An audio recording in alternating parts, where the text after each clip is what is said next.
ಎಲ್ಲಾ ಗೃಹಲಕ್ಷ್ಮಿಯರಿಗೂ ಕೂಡ ಭರ್ಜರಿ ಗುಡ್ ನ್ಯೂಸ್. ಹೌದು ವೀಕ್ಷಕರೇ, ಬಾಕಿ ಕಂತು ಹಣ ಜಮೆ ಆಗೋದಕ್ಕೆ ಈಗ ಶುರು ಆಗ್ತಾ ಇದೆ. ಹೌದು ವೀಕ್ಷಕರೇ, ಈಗಾಗಲೇ ಸರ್ಕಾರದಿಂದ ಬಾಕಿ ಕಂತು ಹಣ ಬಿಡುಗಡೆ ಬಗ್ಗೆ ಒಂದು ಲೇಟೆಸ್ಟ್ ಬ್ರೇಕಿಂಗ್ ನ್ಯೂಸ್ ಬಂದಿದೆ. ಮುಖ್ಯಮಂತ್ರಿ ಸಿದ್ದರಾಮಯ್ಯನವರು ಏನಂತ ಹೇಳಿದ್ದಾರೆ ಇದ್ರ ಬಗ್ಗೆ? 2-3 ತಿಂಗಳದ್ದು ಕೊಡ್ತೀವಿ ಅಂತ ಹೇಳಿದ್ದಾರೆ. ಮತ್ತೆ ಎರಡನೇದಾಗಿ ಕರ್ನಾಟಕ ಮತ್ತೆ ಬಂದ್ ಮಾಡ್ತೀವಿ ಅಂತ ಎಚ್ಚರಿಕೆ ಕೊಡ್ತಾ ಇದ್ದಾರೆ ವೀಕ್ಷಕರೇ. ಹೌದು, ಯಾವ ದಿನಾಂಕದಂದು ಮತ್ತೆ ಕರ್ನಾಟಕ ಬಂದ್ ಆಗುತ್ತೆ, ಎದಕ್ಕೆ ಬಂಧನ ಮಾಡ್ತಾ ಇದ್ದಾರೆ ಅಂದ್ರೆ, ಈಗಾಗಲೇ ಆಟೋ LPG ಸಿಗ್ತಾ ಇಲ್ಲ, ಆಟೋಗಳು ಬಂದ್ ಆಗ್ತಾ ಇದ್ದಾವೆ. ಇನ್ನು ಬಸ್ ಸಂಚಾರವೂ ಕೂಡ ನೌಕರರು ಅಂದ್ರೆ ಸಾರಿಗೆ ನೌಕರರು ಕೂಡ ಮುಷ್ಕರ ಮಾಡಲು ಪ್ಲಾನ್ ಮಾಡಿದ್ದಾರೆ. ಅಂದ್ರೆ ವೀಕ್ಷಕರೇ, ಯಾವ ದಿನಾಂಕದಂದು ಸಾರಿಗೆ ಮುಷ್ಕರ ನಡೆಯಲಿದೆ ಅದನ್ನು ಕೂಡ ನೋಡೋಣ. ಇನ್ನು ಬಂಗಾರದ ಮೇಲೆ ಹೊಸ ನಿಯಮ ದೇಶಾದ್ಯಂತ ಶುರುವಾಗ್ತಾ ಇದೆ. ಹೌದು ವೀಕ್ಷಕರೇ, ಇಷ್ಟು ದಿನ ಹಾಲ್ ಮಾರ್ಕ್ ಆಧಾರಿತ ಬಂಗಾರ ಅಂತ ಹೇಳಲಾಗ್ತಾ ಇತ್ತು. ಆದ್ರೆ ಈಗ ಮತ್ತೊಂದು ಹೊಸ ಬ್ರೇಕಿಂಗ್ ನ್ಯೂಸ್ ಬಂದಿದೆ. ನೀವೇನಾದ್ರೂ ಮನೆಯಲ್ಲಿ ಬಂಗಾರ ಇಟ್ಕೊಂಡಿದ್ರೆ, ಬಂಗಾರ ಖರೀದಿ ಮಾಡಲು ಪ್ಲಾನ್ ಮಾಡ್ತಾ ಇದ್ರೆ ಈ ವಿಡಿಯೋ ಪೂರ್ತಿಯಾಗಿ ನೋಡಿ. ಮತ್ತೆ ಬಂಗಾರದ ಬೆಲೆ ಕೂಡ ಇಳಿಕೆ ಆಗಿದೆ. ಎಷ್ಟು ಇಳಿಕೆ ಆಗಿದೆ ಇವತ್ತಿನ ಕರ್ನಾಟಕದ ತಾಜಾ ಬೆಲೆ ಏನು ಅದನ್ನು ಕೂಡ ನೋಡೋಣ. ಇನ್ನು ₹1 ಕೊಟ್ಟರೆ ಈಗಿನ ಕಾಲದಲ್ಲಿ ಏನೂ ಕೂಡ ಸಿಗಲ್ಲ. ಅಂತದ್ರಲ್ಲಿ 2 GB ಇಂಟರ್ನೆಟ್, ಪ್ರತಿದಿನ ಕರೆಗಳು ಮತ್ತೆ SMS ಕೂಡ ಸಿಗ್ತಾ ಇದೆ. ಹೌದು ವೀಕ್ಷಕರೇ, ₹1 ಕೊಟ್ಟು ನೀವು ಇಂಟರ್ನೆಟ್ ಕೂಡ ಪಡ್ಕೋಬಹುದು 30 ದಿನಗಳವರೆಗೂ. ಅದು ಯಾವ ಕಂಪನಿದು, ಹೇಗೆ ಪಡ್ಕೋಬೇಕು ಅದನ್ನು ಕೂಡ ನಾವು ನಿಮಗೆ ಹೇಳಲಿದ್ದೇವೆ ವೀಕ್ಷಕರೇ. ಇನ್ನು ಒಂದು ದಿನದಲ್ಲಿ ಪೂರ್ತಿ ಇರಾನ್ ದೇಶವನ್ನು ನಾಶ ಮಾಡ್ತೀನಿ ಅಂತ ಅಮೆರಿಕ ಅಧ್ಯಕ್ಷ ಡೊನಾಲ್ಡ್ ಟ್ರಂಪ್ ಅವರು ಘೋಷಣೆ ಇಲ್ಲಿ ಮಾಡ್ತಾ ಇದ್ದಾರೆ. ಒಂದು ರಾತ್ರಿಯಲ್ಲಿ ಇರಾನ್ ದೇಶವನ್ನೇ ಫಿನಿಶ್ ಮಾಡೋ ತಾಕತ್ತು ಅಮೆರಿಕ ದೇಶಕ್ಕೆ ಇದೆ ಅಂತ ಮತ್ತೊಂದು ಎಚ್ಚರಿಕೆ ಬಾಂಬ್ ಅನ್ನ ಹಾಕಿದ್ದಾರೆ. ಇನ್ನು 24 ಗಂಟೆ ಒಳಗೆ ಏನ್ ಬೇಕಾದ್ರೂ ಆಗ್ಬಹುದು, ಯುದ್ಧ ಮತ್ತಷ್ಟು ದೊಡ್ಡ ಪ್ರಮಾಣದಲ್ಲಿ ನಡೆಯಬಹುದು ಅಂತ ಹೇಳಲಾಗ್ತಾ ಇದೆ ವೀಕ್ಷಕರೇ. ಬನ್ನಿ ವಿಡಿಯೋ ಶುರು ಮಾಡೋಣ. ಗೃಹಲಕ್ಷ್ಮಿ ಯೋಜನೆಯಿಂದ ವಿಡಿಯೋ ಶುರು ಮಾಡೋಣ. ನೀವು ಕೂಡ ಗೃಹಲಕ್ಷ್ಮಿ ಫಲಾನುಭವಿಗಳಾಗಿದ್ರೆ ಬೇಗನೆ ವಿಡಿಯೋಗೆ ಲೈಕ್ ಮಾಡೋದ್ರ ಮೂಲಕ ವಿಡಿಯೋಗೆ ಸಪೋರ್ಟ್ ಮಾಡಿ. ಬಾಕಿ ಕಂತು ಹಣ ಜಮೆ ಆಗ್ತಾ ಇದೆ ವೀಕ್ಷಕರೇ. ತುಂಬಾ ಜನ ಕಮೆಂಟ್ ಮಾಡ್ತಾ ಇದ್ದೀರಾ, ನಿಮಗೆಲ್ಲರಿಗೂ ತುಂಬಾ ಧನ್ಯವಾದಗಳು ವೀಕ್ಷಕರೇ. ಇನ್ನೂ ಕೂಡ ಕೆಲವರು ಕಮೆಂಟ್ ಮಾಡಬೇಕು, ನಿಮಗೆ 29ನೇ ಕಂತು ಹಣ ಜಮೆ ಆಗಿದೆಯಾ, ಎಸ್ ಆರ್ ನೋ ಅಂತ ದಯವಿಟ್ಟು ನಮಗೆ ಕಮೆಂಟ್ ಮಾಡಿ ವೀಕ್ಷಕರೇ. ಈಗಾಗಲೇ ಎಲ್ಲಾ ಗೃಹಲಕ್ಷ್ಮಿ ಫಲಾನುಭವಿಗಳಿಗೂ ಕೂಡ ಹಣ ಜಮೆ ಆಗಲು ಶುರುವಾಗಿದೆ ವೀಕ್ಷಕರೇ. ಈಗಾಗಲೇ 28ನೇ ಕಂತು ಹಣ ಅಧಿಕೃತವಾಗಿ ಬಿಡುಗಡೆ ಆಗಿದ್ದು ಖಾತೆಗೆ ಜಮೆ ಕೂಡ ಆಗ್ತಾ ಇದೆ. ಇನ್ನು ಕೆಲವೊಂದು ಜಿಲ್ಲೆಗಳಲ್ಲಿ 29ನೇ ಕಂತು ಹಣ ಕೂಡ ಜಮೆ ಆಗಿದೆ ಅಂತ ಹೇಳಲಾಗ್ತಾ ಇದೆ ವೀಕ್ಷಕರೇ. ಆದ್ರೆ 29ನೇ ಕಂತು ಹಣ ಬಿಡುಗಡೆ ಆಗಿದ್ರು ಕೂಡ ಈ ಒಂದು ಹಣ ನಿಮ್ಮ ಅಕೌಂಟ್ಗೆ ಬರಬೇಕಂದ್ರೆ 15ನೇ ತಾರೀಕಿನವರೆಗೂ ನೀವು ಕಾಯಬೇಕಾಗುತ್ತೆ. ಎದಕ್ಕಂದ್ರೆ ಈಗ ತಾನೇ ಹಣ ಬಿಡುಗಡೆ ಆಗಿದ್ರು ಕೂಡ ನಿಮ್ಮ ಅಕೌಂಟ್ಗೆ ಹಣ ಬರಬೇಕಂದ್ರೆ 12-13 ದಿನ ಇಲ್ಲಿ ಸಮಯ ಕೂಡ ಬೇಕಾಗುತ್ತೆ ವೀಕ್ಷಕರೇ. ಆದ್ರೆ 28ನೇ ಕಂತು ಹಣ ಅಂತೂ ಈಗಾಗಲೇ ಸರ್ಕಾರದಿಂದ ಬಿಡುಗಡೆ ಆಗಿದೆ. ಈಗಾಗಲೇ ಇಲ್ಲಿವರೆಗೂ ಒಂದು ಅಕೌಂಟ್ಗೆ 56,000 ರೂಪಾಯಿ ಹಣ ಹೋಗಿದೆ. ಅಂದ್ರೆ ನೀವು ಲೆಕ್ಕ ಮಾಡಿದ್ರೆ ಇಲ್ಲಿ 28 ಕಂತು ಸರ್ಕಾರ ಗೃಹಲಕ್ಷ್ಮಿಯರಿಗೆ ಕೊಟ್ಟಿದೆ. ಇನ್ನು 29ನೇ ಕಂತು ಗೃಹಲಕ್ಷ್ಮಿ ಹಣ ಕೆಲವೊಬ್ರು ಬಂದಿದೆ ಅಂತ ಕಮೆಂಟ್ ಮಾಡ್ತಾ ಇದ್ದಾರೆ, ಕೆಲವೊಬ್ರು ಬಂದಿಲ್ಲ ಅಂತ ಕಮೆಂಟ್ ಮಾಡ್ತಾ ಇದ್ದಾರೆ. ಇನ್ನು ಸರ್ಕಾರದಿಂದಲೂ ಕೂಡ 29ನೇ ಕಂತು ಹಣದ ಬಗ್ಗೆ ಅಧಿಕೃತ ಅಪ್ಡೇಟ್ ನಮಗೂ ಕೂಡ ಇನ್ನೂ ಕೂಡ ಸಿಕ್ಕಿಲ್ಲ ವೀಕ್ಷಕರೇ. ಆದ್ರೆ ಏಪ್ರಿಲ್ ಮೊದಲ ವಾರದಲ್ಲಿ 29ನೇ ಕಂತು ಹಣ ಬಿಡುಗಡೆ ಆದ್ರೂ ಕೂಡ ಇನ್ನು ಹಣವೊಂದು ನಿಮ್ಮ ಅಕೌಂಟ್ಗೆ ಬರಬೇಕಂದ್ರೆ ಇಲ್ಲಿ ಬರೋಬ್ಬರಿ ಏನಾದ್ರೂ 12-13 ದಿನ ಬೇಕಾಗುತ್ತೆ.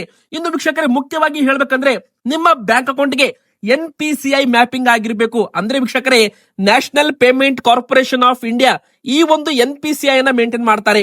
ಇಲ್ಲಿ ನೋಡಿ, ಸರ್ಕಾರ ಹಣ ಹಾಕುತ್ತಲ್ಲ, DBT ಮೂಲಕ ಹಣ ಟ್ರಾನ್ಸ್ಫರ್ ಮಾಡ್ತಾರಲ್ಲ, ಇದು ನಿಮ್ಮ ಬ್ಯಾಂಕ್ ಅಕೌಂಟ್ಗೆ ಹಣ ಸರ್ಕಾರ ಹಾಕಲ್ಲ. ನಿಮ್ಮ ಆಧಾರ್ ಕಾರ್ಡ್ ಮೇಲೆ ನಿಮ್ಮ ಅಕೌಂಟ್ಗೆ ಹಣ ಬರುತ್ತೆ ವೀಕ್ಷಕರೇ. ಹೌದು, ಅವರು ನಿಮಗೆ ಅಕೌಂಟ್ ನಂಬರ್ ಕೇಳಲ್ಲ, ಆಧಾರ್ ಕಾರ್ಡ್ ನಂಬರ್ಗೆ ಮನಿಯನ್ನ ಸೆಂಡ್ ಮಾಡ್ತಾರೆ. ಅಂದ್ರೆ ಯಾವ ನಂಬರ್ಗೆ NPCI ಅಂದ್ರೆ ನಿಮ್ಮ ಆಧಾರ್ ಕಾರ್ಡ್ ಯಾವ ಬ್ಯಾಂಕ್ ಅಕೌಂಟ್ಗೆ NPCI ಲಿಂಕ್ ಆಗಿರುತ್ತೆ ನೋಡಿ, ಆ ಒಂದು ಅಕೌಂಟ್ಗೆ ಹಣ ಬರುತ್ತೆ ವೀಕ್ಷಕರೇ. ಈಗ ಉದಾಹರಣೆಗೆ ನಿಮ್ಮ ಹತ್ರ 2 ಬ್ಯಾಂಕ್ ಅಕೌಂಟ್ ಇದೆ ಅಂತ ತಿಳ್ಕೊಳ್ಳಿ, ಒಂದು SBI, ಒಂದು ಕೆನರಾ ಬ್ಯಾಂಕ್. ನೀವು NPCI ಮ್ಯಾಪಿಂಗು SBI ಬ್ಯಾಂಕ್ಗೆ ಮಾಡಿಸಿದ್ರೆ ನಿಮ್ಮ DBT ಹಣ 2,000 ರೂಪಾಯಿ ಡೈರೆಕ್ಟ್ ಆಗಿ ನಿಮ್ಮ SBI ಬ್ಯಾಂಕ್ಗೆ ಬರುತ್ತೆ, ಕೆನರಾ ಬ್ಯಾಂಕ್ಗೆ ಬರೋದಿಲ್ಲ.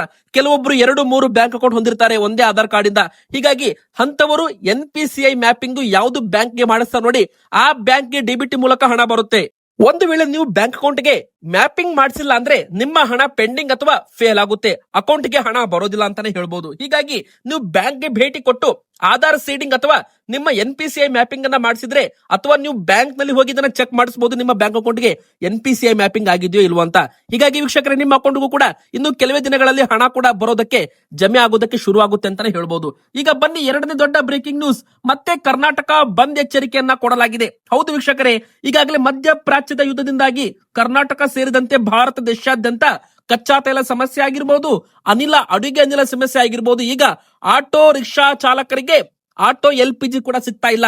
ಹೌದು ವೀಕ್ಷಕರೇ, ಕರ್ನಾಟಕ ಬಂದ್ ಎಚ್ಚರಿಕೆ, ಸಮಸ್ಯೆ ಪರಿಹಾರ ಆಗದಿದ್ರೆ ಬೃಹತ್ ಪ್ರತಿಭಟನೆ ಮಾಡೋದಾಗಿ ಆಟೋ ಚಾಲಕರು ಒಂದು ಘೋಷಣೆಯನ್ನ ಮಾಡಿದ್ದಾರೆ. ಒಂದು ಕಡೆಗೆ ಹೋಟೆಲ್ ಮಾಲೀಕರು ತಮಗೆ ಕಮರ್ಷಿಯಲ್ ಗ್ಯಾಸ್ ಸಿಲಿಂಡರ್ ಸಿಗ್ತಾ ಇಲ್ಲ ಅಂತ ಸರ್ಕಾರದ ಮುಂದೆ ಒಂದು ತಮ್ಮ ಬೇಡಿಕೆನ ಇಟ್ಟಿದ್ದಾರೆ. ಆದಷ್ಟು ಬೇಗ ವಿತರಣೆ ಮಾಡಬೇಕು ಅಂತ ಕೆಲವು ಹೋಟೆಲ್ಗಳು ಕೂಡ ಬಂದ್ ಆಗಿದ್ವು. ಅದೇ ತರ ಈಗ ಆಟೋಗಳು ಕೂಡ ಸಾಲು ಸಾಲು ಕಿಲೋಮೀಟರ್ ಗಟ್ಟಲೆ ಕ್ಯೂ ನಿಲ್ತಾ ಇದ್ದಾವೆ. ಎದಕ್ಕಂದ್ರೆ ಆಟೋ LPG ಖಾಲಿ ಆಗಿದೆ ಅಂತ ಸ್ಟಾಕ್ ಬೋರ್ಡ್ ಅನ್ನ ಹಾಕ್ತಾ ಇದ್ದಾರೆ. ಹೀಗಾಗಿ ಸಾಲುಗಟ್ಟಿ ನಿಂತ ಆಟೋ ಚಾಲಕರು ಈಗ ಕಂಗಾಲಾಗಿದ್ದಾರೆ. ಒಂದೆರಡು ದಿನಗಳಿಂದ ಸರಿಯಾದ ವ್ಯಾಪಾರ ಮಾಡಲಾಗ್ತಾ ಇಲ್ಲ. LPG ಗ್ಯಾಸ್ಗಾಗಿ ಪಂಪ್ಗಳ ಎದುರು ಕಾಯಬೇಕಾಗಿ ತಮ್ಮ ಅಳಲನ್ನು ತೋಳಿಕೊಂಡಿದ್ದಾರೆ. ಇನ್ನು ಕರ್ನಾಟಕವನ್ನ ಬಂದ್ ಮಾಡ್ತೀವಿ ಅಂತಾನೂ ಕೂಡ ಹೇಳಿದ್ದಾರೆ ವೀಕ್ಷಕರೇ. ಇನ್ನೊಂದು ಕಡೆಗೆ ಈ ಎಲ್ಲಾ ಒಂದು ಕಚ್ಚಾ ತೈಲ ಸಮಸ್ಯೆ ಆಗಿರ್ಬೋದು, ಅಡುಗೆ ಅನಿಲ ಸಮಸ್ಯೆ ಆಗಿರ್ಬೋದು, ಮತ್ತೆ ಮುಖ್ಯವಾಗಿ ಆಟೋ LPG ಸಮಸ್ಯೆ, ಮಧ್ಯಪ್ರಾಚ್ಯ ಯುದ್ಧ ಅಂದ್ರೆ ಅಮೆರಿಕ ಇಸ್ರೇಲ್ ಕೂಡಿ ಇರಾನ್ ದೇಶದ ಮೇಲೆ ದಾಳಿ ಮಾಡಿದ್ದು, ಇರಾನ್ ದೇಶದವರು ಹೋರ್ಮಜ್ ಜಲಸಂಧಿ ಬಂದ್ ಮಾಡಿದ್ದು ಇದಕ್ಕೆ ಕಾರಣ. ಆದ್ರೆ ವೀಕ್ಷಕರೇ, ಇನ್ನೊಂದು ಶಾಕಿಂಗ್ ನ್ಯೂಸ್ ಏನಪ್ಪಾ ಅಂದ್ರೆ ಅಮೆರಿಕ ಅಧ್ಯಕ್ಷ ಡೊನಾಲ್ಡ್ ಟ್ರಂಪ್ ಒಂದು ರಾತ್ರಿಯಲ್ಲಿ ಇಡೀ ಇರಾನ್ ದೇಶವನ್ನೇ ನಾಶ ಮಾಡ್ತೀನಿ ಅಂತ ಒಂದು ಘೋಷಣೆ ಮಾಡ್ತಾ ಇದ್ದಾರೆ. ಹೌದು ವೀಕ್ಷಕರೇ, ಇನ್ನು 2-3 ದಿನದಲ್ಲಿ ಏನ್ ಬೇಕಾದ್ರೂ ಕೂಡ ಆಗ್ಬಹುದು, ಮತ್ತಷ್ಟು ಸಮಸ್ಯೆ ಕೂಡ ಭಾರತಕ್ಕೆ ಕಾಡಬಹುದು ಅಂತ ಹೇಳಲಾಗ್ತಾ ಇದೆ. ಈಗ ಕರ್ನಾಟಕದಲ್ಲಿ ಉಂಟಾಗಿರೋ ಆಟೋ ಗ್ಯಾಸ್ ಅಭಾವ ದಿನದಿಂದ ದಿನಕ್ಕೆ ಏರಿಕೆ ಆಗ್ತಾ ಇದೆ. ಗ್ಯಾಸ್ಗಾಗಿ LPG ಬಂಕ್ಗಳ ಮುಂದೆ ಆಟೋಗಳು ಸಾಲುಗಟ್ಟಿ ನಿಂತಿವೆ. ಇದರಿಂದಾಗಿ ಸರಿಯಾದ ದುಡಿಮೆ ಮಾಡಲಾಗದೆ ತೀವ್ರ ಸಂಕಷ್ಟಕ್ಕೆ ಸಿಲುಕಿದ್ದಾರೆ. ಈ ಸಮಸ್ಯೆ ಆದಷ್ಟು ಬೇಗ ಬಗೆಹರಿಸಿದ್ರೆ ಕರ್ನಾಟಕ ಬಂದ್ ಮಾಡೋದಾಗಿ ಆಟೋ ಸಂಘಟನೆಗಳು ಸರ್ಕಾರಕ್ಕೆ ಎಚ್ಚರಿಕೆ ನೀಡಿವೆ. ಜೊತೆಗೆ ಸೋಮವಾರ ಆಹಾರ ಸಚಿವ KH ಮುನಿಯಪ್ಪ ಅವರ ನಿವಾಸಕ್ಕೂ ಕೂಡ ಆಟೋ ಚಾಲಕರು ಮುತ್ತಿಗೆ ಹಾಕಲು ಪ್ರಯತ್ನವನ್ನ ಮಾಡಿದ್ದಾರೆ ಅಂತ ಹೇಳಲಾಗಿದೆ ವೀಕ್ಷಕರೇ. ಇನ್ನೊಂದು ಕಡೆಗೆ ಬಸ್ ಅಂದ್ರೆ ಸಾರಿಗೆ ನೌಕರರು ಕೂಡ ತಮ್ಮ ಒಂದು ಮುಷ್ಕರವನ್ನ ಮಾಡೋದಾಗಿ ಇಲ್ಲಿ ಹೇಳಿಕೆಯನ್ನ ಕೊಟ್ಟಿದ್ದಾರೆ. ಹೌದು, ಚುನಾವಣಾ ಪೂರ್ವ ಸಾರಿಗೆ ನೌಕರರು ಸರ್ಕಾರ ನೀಡಿರುವ ಪ್ರಣಾಳಿಕೆ ಭರವಸೆ ಈಡೇರಿಸಿದ ಹಾಗೂ ಇತರೆ ಸಮಸ್ಯೆಗಳನ್ನ ಬಗೆಹರಿಸಲು ಅನುಸರಿಸುತ್ತಿರುವ ವಿಳಂಬ ನೀತಿ ಖಂಡಿಸಿ ಇದೇ ಏಪ್ರಿಲ್ 21ರಂದು ಬೆಂಗಳೂರಲ್ಲಿ ಫ್ರೀಡಂ ಪಾರ್ಕ್ ನಲ್ಲಿ ಅನಿರ್ದಿಷ್ಟಾವಧಿ ಉಪವಾಸ ಸತ್ಯಾಗ್ರಹ ಮಾಡಲಾಗುತ್ತೆ ಅಂತ ಕರ್ನಾಟಕ ರಾಜ್ಯ ರಸ್ತೆ ಸಾರಿಗೆ ನೌಕರರ ಒಕ್ಕೂಟದ ರಾಜ್ಯಾಧ್ಯಕ್ಷರು ಚಂದ್ರಶೇಖರ್ ಅವರು ತಿಳಿಸಿದ್ದಾರೆ ವೀಕ್ಷಕರೇ. ಹೌದು, ಏಪ್ರಿಲ್ 8ರಿಂದ ಚಿತ್ರದುರ್ಗದಿಂದ ಪಾದಯಾತ್ರೆ ಪ್ರಾರಂಭವಾಗುತ್ತೆ ಮತ್ತು ಏಪ್ರಿಲ್ 21ರಂದು ಬೆಂಗಳೂರಲ್ಲಿ ಫ್ರೀಡಂ ಪಾರ್ಕ್ ನಲ್ಲಿ ಅನಿರ್ದಿಷ್ಟಾವಧಿ ಉಪವಾಸ ಸತ್ಯಾಗ್ರಹ ಕೈಗೊಳ್ಳಲು ಸಾರಿಗೆ ಮುಖಂಡರು ನಿರ್ಧಾರ ಮಾಡಿದ್ದಾರೆ ಅಂತ ಪ್ರಕಟಣೆಯಲ್ಲಿ ತಿಳಿಸಲಾಗಿದೆ ವೀಕ್ಷಕರೇ. ಒಟ್ಟಾರೆ ಹೇಳೋದಾದ್ರೆ ಒಂದು ಕಡೆಗೆ ಆಟೋ ಚಾಲಕರು ಕೂಡ ಇಲ್ಲಿ ತಮ್ಮ ಒಂದು ಪ್ರತಿಭಟನೆ ಮಾಡ್ತಾ ಇದ್ದಾರೆ. LPG ಸಿಗ್ತಾ ಇಲ್ಲ, ಆಟೋ ಗ್ಯಾಸ್ ಸಿಗ್ತಾ ಇಲ್ಲ, ಹೀಗಾಗಿ ಆಟೋ ರಿಕ್ಷಾಗಳು ಕೂಡ ಕರೆಕ್ಟ್ ಆಗಿ ಸಿಗ್ತಾ ಇಲ್ಲ. ಈಗ ಇನ್ನೊಂದು ಕಡೆಗೆ ಸಾರಿಗೆ ನೌಕರರು ಕೂಡ ಏಪ್ರಿಲ್ 21ರಿಂದ ಬಸ್ ಸಂಚಾರದಲ್ಲಿ ಸ್ವಲ್ಪ ವೃತ್ಯ ಕಾಣಬಹುದು. ಆದ್ರೆ ಬಸ್ ಸಂಚಾರ ಅಂತೂ ಬಂದ್ ಆಗೋದಿಲ್ಲ ವೀಕ್ಷಕರೇ. ಇದು ನಿಮ್ಮ ಪ್ರಶ್ನೆ ಇದ್ರೆ ಏಪ್ರಿಲ್ 21ರಂದು ಅನಿರ್ದಿಷ್ಟಾವಧಿ ಉಪವಾಸ ಸತ್ಯಾಗ್ರಹ ಮಾಡ್ತೀವಿ ಅಂತ ಹೇಳಿದ್ದಾರೆ. ಆದ್ರೆ ಸಂಚಾರದಲ್ಲಿ ವೃತ್ಯವಾಗಬಹುದು, ಆದ್ರೆ ಬಸ್ ಸಂಚಾರ ಬಂದ್ ಆಗೋದಿಲ್ಲ. ಎದಕ್ಕಂದ್ರೆ ಎಸ್ಮಾ ಕಾಯ್ದೆ ಕರ್ನಾಟಕದಲ್ಲಿ ಈಗ ಜಾರಿಯಲ್ಲಿ ಇರೋದ್ರಿಂದ ಸಾರಿಗೆ ನೌಕರರು ತಮ್ಮ ಕರ್ತವ್ಯಕ್ಕೆ ಹಾಜರಾಗಬೇಕು. ಆದ್ರೆ ಕೆಲವು ಸಂಚಾರದಲ್ಲಿ ವೃತ್ಯವಾಗಬಹುದು, ಟೈಮ್ ಸ್ವಲ್ಪ ಜಾಸ್ತಿ ಹಿಡಿಬಹುದು ಬಸ್ ಬರೋದಕ್ಕೆ ಅಂತಾನೂ ಕೂಡ ಇಲ್ಲಿ ಹೇಳಲಾಗ್ತಾ ಇದೆ. ಇನ್ನು ಶಕ್ತಿ ಯೋಜನೆ ಸ್ಮಾರ್ಟ್ ಕಾರ್ಡ್ ಕೂಡ ಜೂನ್ ತಿಂಗಳ ಒಳಗೆ ವಿತರಣೆ ಮಾಡೋ ಗುರಿ ಇದೆ ಅಂತ ಹೇಳಲಾಗ್ತಾ ಇದೆ. ಅಂದ್ರೆ ಈಗಾಗಲೇ ಆಧಾರ್ ಕಾರ್ಡ್ ಗೆ ಬ್ರೇಕ್ ಬೀಳುತ್ತೆ ಅಂತ ಹೇಳ್ಬಹುದು. ಇಲ್ಲಿವರೆಗೂ ಸರ್ಕಾರ ಆಧಾರ್ ಕಾರ್ಡ್ ತೋರಿಸಿ ಬಸ್ ನಲ್ಲಿ ಮಹಿಳೆಯರಿಗೆ ಉಚಿತವಾಗಿ ಫ್ರೀಯಾಗಿ ಪ್ರಯಾಣ ಮಾಡೋದಕ್ಕೆ ಅವಕಾಶ ಕೊಟ್ಟಿದೆ. ಆದ್ರೆ ಇದನ್ನ ಜೂನ್ ತಿಂಗಳವರೆಗೂ ವಿಸ್ತರಣೆ ಮಾಡಬಹುದು. ಜೂನ್ ತಿಂಗಳಿನಿಂದ ಆ ಒಂದು ಶಕ್ತಿ ಸ್ಮಾರ್ಟ್ ಕಾರ್ಡ್ ವಿತರಣೆ ಶುರು ಆಗಬಹುದು ಅಂತ ಹೇಳಲಾಗ್ತಾ ಇದೆ. ಎಲ್ಲಾ ಶಕ್ತಿ ಸ್ಮಾರ್ಟ್ ಕಾರ್ಡ್ ಮಹಿಳೆಯರಿಗೆ ವಿತರಣೆ ಮಾಡಿದ ನಂತರ ಅಧಿಕೃತವಾಗಿ ಆಧಾರ್ ಕಾರ್ಡ್ಗೆ ಬ್ರೇಕ್ ಬೀಳಲಿದೆ ಅಂತಾನೆ ಹೇಳ್ಬಹುದು ವೀಕ್ಷಕರೇ. ಇನ್ನು 2 ತಿಂಗಳು ಸಮಯ ಬೇಕಾಗಿ ಬರಬಹುದು ಸ್ಮಾರ್ಟ್ ಕಾರ್ಡ್ ವಿತರಣೆಗೆ ಅಂತ ಹೇಳಲಾಗ್ತಾ ಇದೆ. ಈಗ ಬನ್ನಿ, ನಿಮ್ಮ ಮನೆಯಲ್ಲೂ ಕೂಡ ಬಂಗಾರ ಇದ್ರೆ ಬಂಗಾರದ ಮೇಲೆ ಹೊಸ ನಿಯಮ ಕೂಡ ಈಗ ಶುರುವಾಗ್ತಾ ಇದೆ ವೀಕ್ಷಕರೇ. ಒಂದು ಕಡೆಗೆ ಬಂಗಾರ ಬೆಳ್ಳಿ ಬೆಲೆ ಇಳಿಕೆ ಆಗ್ತಾ ಇದೆ, ಒಂದು ಗುಡ್ ನ್ಯೂಸ್ ಅಂತ ಹೇಳ್ಬಹುದು. ಆದ್ರೆ ಈಗ ಮತ್ತೊಂದು ಹೊಸ ನಿಯಮ ಏನಪ್ಪಾ ಅಂದ್ರೆ ಚಿನ್ನಾಭರಣಗಳಿಗೆ ದೇಶಾದ್ಯಂತ ವಿಶೇಷ ಗುರುತಿನ ಸಂಖ್ಯೆ ಕಡ್ಡಾಯ ಮಾಡಲಾಗ್ತಾ ಇದೆ.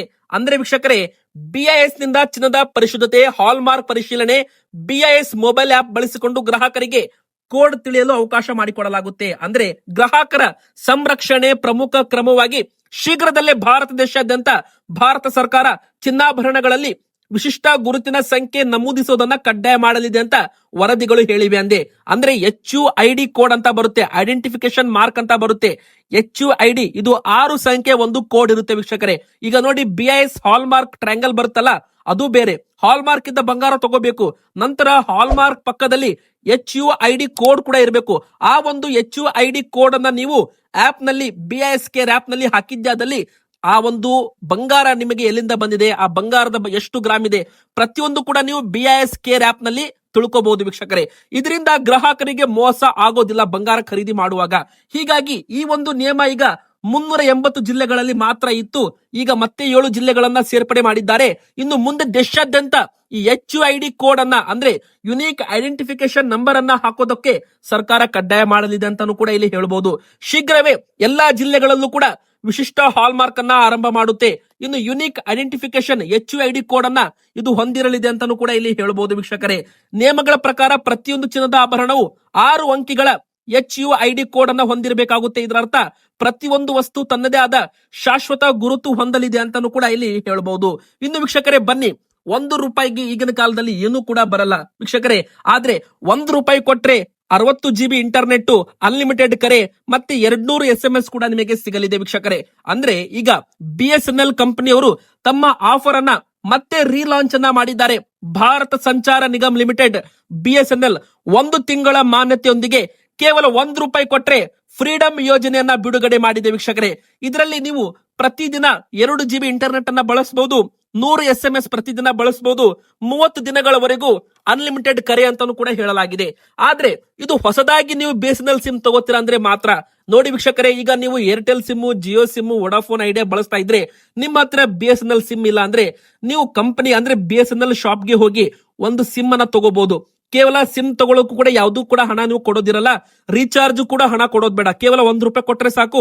1 ತಿಂಗಳವರೆಗೂ ನಿಮಗೆ ಹೊಸದಾಗಿ ಸಿಮ್ ತಗೊಳ್ಳೋರಿಗೆ ಮಾತ್ರ ಈ ಆಫರ್ ಇರುತ್ತೆ. 1 ತಿಂಗಳವರೆಗೂ 30 ದಿನಗಳವರೆಗೂ ಇಂಟರ್ನೆಟ್ ಕೂಡ ನಿಮಗೆ ಫ್ರೀ ಆಗಿ ಸಿಗುತ್ತೆ ಅಂತಾನೆ ಹೇಳ್ಬಹುದು. ಈಗಾಗಲೇ ನೀವು BSNL ಕಸ್ಟಮರ್ ಇದ್ರೆ ಇದು ನಿಮಗೆ ಅಪ್ಲೈ ಆಗೋದಿಲ್ಲ. ಇವತ್ತಿಗೆ ಇಷ್ಟ ಆಗಿತ್ತು, ವಿಡಿಯೋ ಇಷ್ಟ ಆದ್ರೆ ಲೈಕ್ ಮಾಡಿ.